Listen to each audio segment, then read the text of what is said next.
This is a review of one of the most popular cars India has ever seen. I'm of course talking about the new Hyundai Creta, a car that has been a hit since day one of its arrival. When the second generation arrived in 2020, it only built on the strengths of the original and got almost everything bang on except for the design, which divided opinions big time. And now, here we have the third generation Creta, which as you can see, looks like it wants to please everyone. It doesn't look as dramatic as it used to. But I think that's a good thing because this new mature look will help the Creta find even more buyers. But how is the rest of the car? Is it better to drive? Does it have more space? Is the interior more premium? Well, it's time to find out. When we first looked at the teaser images of the new Creta, in many ways it looked like a beefed up venue. But let me tell you, that's not the case because when you look at it in person, it has its own identity. And like the second generation, this one too has a strong road presence. But the genius in this is the design. It does so without looking flashy or flamboyant. All the major styling changes have been focused on the front profile of the new Creta. The massive dark chrome grille dominates the front, which is flanked by two sets of LED lights. The daytime running lights, now connected, runs across the width of the bonnet. The vertically styled headlamps are LED as well, and the bumper gets a contrasting silver skid plate with front sensors and the ADAS module. The side largely remains unchanged and it gets the signature contrasting window arc.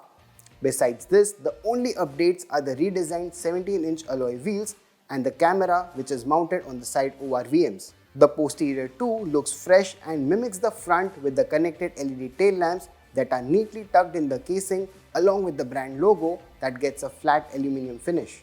Hyundai seems to have taken a different approach when it comes to the Creta. I mean, if you look at their recent launches, it's pretty clear that the brand has been very brave with their design. On the other hand, with the Creta, it looks surprisingly unassuming, but in a good way. There is a maturity to its design that I think is missing in the international spec that has been on sale for a while now. Fair play to Hyundai for going that extra mile for changing the look for this India-specific Creta.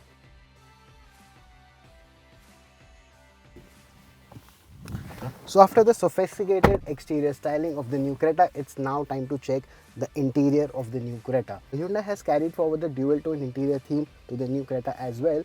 But other than that, everything inside the cabin has been redesigned.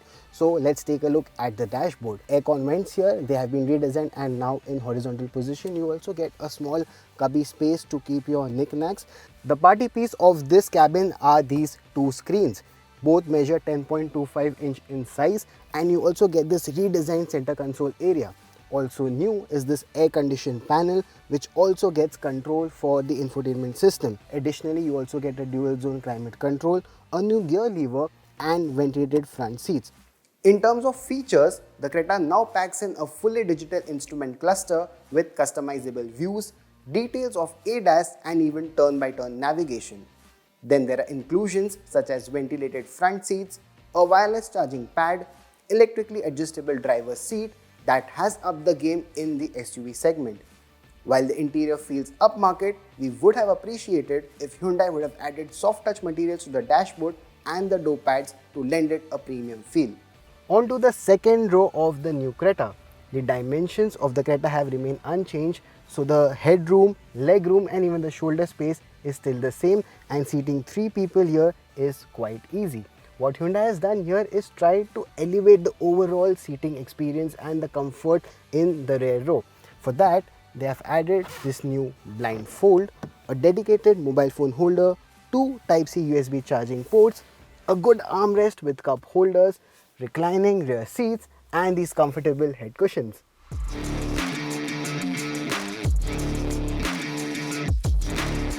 Okay, now we are driving the new Creta and starting with the driving dynamics, I am seated low. The good thing about the new Creta is that even the dashboard is set low, so overall visibility is very nice. The A-pillars, they are also not very thick and the window line is of the perfect height. So driving position is very easy to find. Plus to aid that, you have this tilt and telescopic adjustable steering wheel and the driver's seat that is also powered.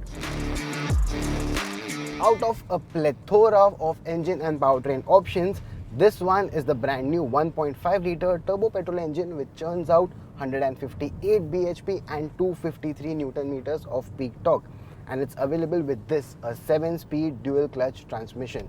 And let me tell you that this 1.5 turbo petrol is very fun to drive. It's peppy, it's punchy, and what makes it more fun are these exciting drive modes. You have got eco, normal and sport to choose from, and you also get these cool paddle shifters behind the steering wheel. So with this 2024 update, the Creta, like its sibling Seltos, also gets level 2 ADAS features. And the suite of ADAS includes forward collision alert with avoidance, rear cross traffic alert with avoidance, a blind spot monitor, lane keep departure, and lead vehicle departure alert as well. We tried one, the lane keep assist, and it worked fairly fine with these marked roads in Jodhpur. Besides these active safety features, the Creta also comes equipped with 6 airbags, a tire pressure monitor, disc brakes for all wheels, 3-point seat belts for all passengers, ABS with EBD, and hill assist control. And then there is the ride quality. We are currently doing around 60 to 70 kilometers and the ride is very pliant and very plush. Hyundai says there has been some tuning made to the suspension, and that is actually very much evident when you drive this car at slow speeds. The slight firmness to the ride is evident when you are under 30 to 40 kilometers, and you also get these slight bumps where you feel that it is a bit stiff but not unsettling at all. And when you climb the speeds, do the highway speeds that we are doing right now, around 80 to 90 kilometers, it feels a lot more plusher, quiet, and there is barely any noise from the tires or any wind noise. So how does the 2024 Creta fare? Well, for us, the biggest highlight for the Creta is in the design department. It no more looks polarizing and will appeal to a lot of buyers. The second thing which has only improved is the tech on offer and the safety features. And then there is the introduction of this level 2 ADAS features, which in this segment is offered only with the Seltos and the MG Aster. However, there are a few misses. There is no hybrid option available with the Creta, which you do get with the Hyrider and the Grand Vitara.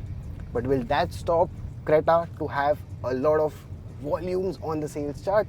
No, because the Creta already has a cult following and things have only gotten better with this new generation.